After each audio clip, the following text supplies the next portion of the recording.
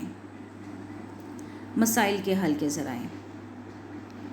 مسائل کے حل کے ذرائع میں جو سب سے اہم 3 پوائنٹس آتے ہیں ان میں ہیں رہنمائی کی خصوصیات، گفت و شنید و مراعات، ایمان، اتحاد اور تنظیم۔ These are the 3 solutions of the problems: qualities of leadership, negotiating skills, and unity, faith, and discipline. First of all, there must be a leader to solve any problem. That problem can be of a nation, of a group. So, whenever there will be problems, the leader will be the person to solve the issues. And all those issues should be solved through bilateral discussion. A leader must have the quality to accept others' viewpoints, as well as he must have the ability to impress others. گفت و شنید اور مراعات۔ جہاں پر دنیا میں کوئی بھی مسئلہ درپیش ہوتا ہے تو تمام مسائل کو آسانی سے حل کرنے کے لیے گفت و شنید کا سہارا لینا چاہیے۔ جہاں پر ایک رہنما کے لیے ان خصوصیات کا ہونا ضروری ہے کہ وہ اپنے گروہی مفادات کو، اپنے ذاتی مفادات کو پیچھے رکھے اور قوم اور ملک کے مفادات کو ترجیح دے، وہیں پر اس کے اندر یہ کوالٹی بھی ہونی چاہیے کہ وہ اپنے مخالف کو اپنی بات سے آگاہ کر سکے اور اپنی بات ماننے پر مجبور کر سکے۔ ایمان، اتحاد اور تنظیم، unity, faith and discipline. First of all there must be a belief that we can solve the problems. سب سے پہلے ہمارا یہ ایمان ہونا چاہیے کہ ہم اپنے مسائل کو حل کر سکتے ہیں۔ For the solution of that problem, there must be unity among the members of the group. بغیر اتحاد کے کبھی بھی مسائل حل نہیں ہو سکتے۔ And whenever there will be belief and unity, then we must follow the instructions of the leaders. Leader will be the person who will guide the nation how to achieve your objectives. Quaid Azam نے ایمان، اتحاد اور تنظیم کے اصولوں کو نہ صرف قوم کے سامنے پیش کیا بلکہ ہمیشہ خود بھی انہی اصولوں کے مطابق اپنی زندگی گزاری تھی۔ بہت شکریہ۔